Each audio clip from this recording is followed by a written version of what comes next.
जिन लोगों के द्वारा ये षड्यंत्र किया जा रहा है, इस पर जरूर जांच करने की जरूरत है कि उनकी मंशा क्या है। इस देश में बहुत से लोग पिछले 70 वर्षों से अपने अपने एजेंडा जो अंग्रेजों और विदेशियों के द्वारा सेट किए गए थे उसको चला रहे थे। ये भूमिहार आज का नहीं है, 100 साल का नहीं है, ये काशी राजघराना का एक बड़ा इतिहास है। इससे और थोड़ा सा आगे जाएंगे तो भदैनी जमींदारी हुआ करती थी, उनका एक बड़ा इतिहास है। वर्तमान में और प्राचीन समय के ग्रंथों में भूमिहारों के लिए प्रामाणिक रूप से ये साक्ष्य मिलते हैं। भूमिहार आज का शब्द नहीं है। भूमिहार शब्द को लेकर कहते हैं, कई लोगों के मन में धारणाएं होती हैं, तो भूमिहार पौराणिक, भूमिहार वैदिक और भूमिहार ऋचाओं में आपको दिख जाएंगे जो आज की भूमिहार जाति की आप बात करते हैं। क्या भूमिहार ब्राह्मण लिखा जाना सही है? एकदम सही है। अब किसी के अस्तित्व को आप जो है काट दें, किसी के व्यवस्था को, उसके वर्ण की स्थिति को काट दें, तो इसका अधिकार आपको किसने दिया है?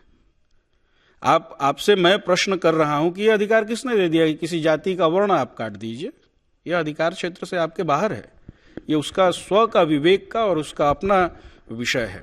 हाँ, जिन लोगों के द्वारा ये षड्यंत्र किया जा रहा है, इस पर जरूर जांच करने की जरूरत है कि उनकी मंशा क्या है। इस देश में बहुत से लोग पिछले 70 वर्षों से अपने अपने एजेंडा जो अंग्रेजों और विदेशियों के द्वारा सेट किए गए थे उसको चला रहे थे। आज वो सबके सामने आ रहा है, दिख रहा है, तो जरूरत है उस पर शोध करने की जो ये एजेंडा ला रहे हैं। और मैं फिर कह रहा हूं कि भूमिहार आज का नहीं है, 100 साल का नहीं है, ये काशी राजघराना का एक बड़ा इतिहास है। इससे और थोड़ा सा आगे जाएंगे तो भदैनी जमींदारी हुआ करती थी, उनका एक बड़ा इतिहास है। ये तो प्रश्न ही नहीं है, ये प्रश्न ही नहीं बनता है। इतिहास को जाना नहीं और प्रश्न उठाना शुरू कर दिया। मैं तो पूछता हूं कि भगत सिंह के खिलाफ जिसने गवाही दी थी, कभी किसी इतिहासकार ने अच्छे से लिखा कि वो बैकुंठ शुक्ल कौन थे? पंडित बैकुंठ शुक्ल, जिसने भगत सिंह के खिलाफ गवाही देने वाले फणींद्रनाथ घोष को मारा। तो ये वो लोग थे जिन्होंने, मंगल पांडे, जिन्होंने 1857 की क्रांति की, वो जो इस देश में राजा चेत सिंह के रूप में वॉरेन हेस्टिंग को हराए, राजा फतेह बहादुर शाही अपने वंशज को मारकर अंग्रेजों की बगावत किए। तो ये बड़ा ग्लोरियस हिस्ट्री रखे हुए है।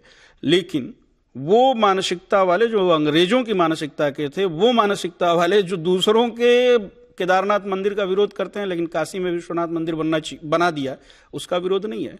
तो उन मानसिकता का तो जरूर ऑपरेशन होना चाहिए। बार बार इस पे विवाद क्यों हो रहा है? बार बार इस पे विवाद होने का तात्पर्य यही है कि सक्षम व्यक्ति के ऊपर ही प्रश्न उठता है, अक्षम के ऊपर नहीं। आप महाभारत को पढ़िए। मेरे पास आप आए हैं तो मैं एक दिखाऊंगा। ये महाभारत का, ये महाभारत है। ये इस पे आपका नेट जाएगा। ये देखिए, ये गीता प्रेस से छपी हुई पुस्तक है। इस पे आ सकता है आपका? आ रहा है? तो ये देखेंगे आप, यहां देखेंगे, यहां लिखा है श्रेयो वै याचतः पार्थ दानमाहुर। ये लिखा है, यहां बहुत स्पष्ट लिखा है याचक और अयाचक ब्राह्मणों का भेद। तो ये अनादिकाल से चलता आया है। और आपने देखा भी है वशिष्ठ के रूप में एक योद्धा ब्राह्मण को, आपने देखा परशुराम के रूप में योद्धा ब्राह्मण को, आपने चाणक्य को देखा जिसने सत्ता को मतलब स्थापित किया, आपने देखा राजा पौरुष को। अभी आपको आज के दुनिया में मेजर जीडी बख्शी ने लिखा है the guardians of the great, a military history of the Mohyal fighting ब्राह्मण।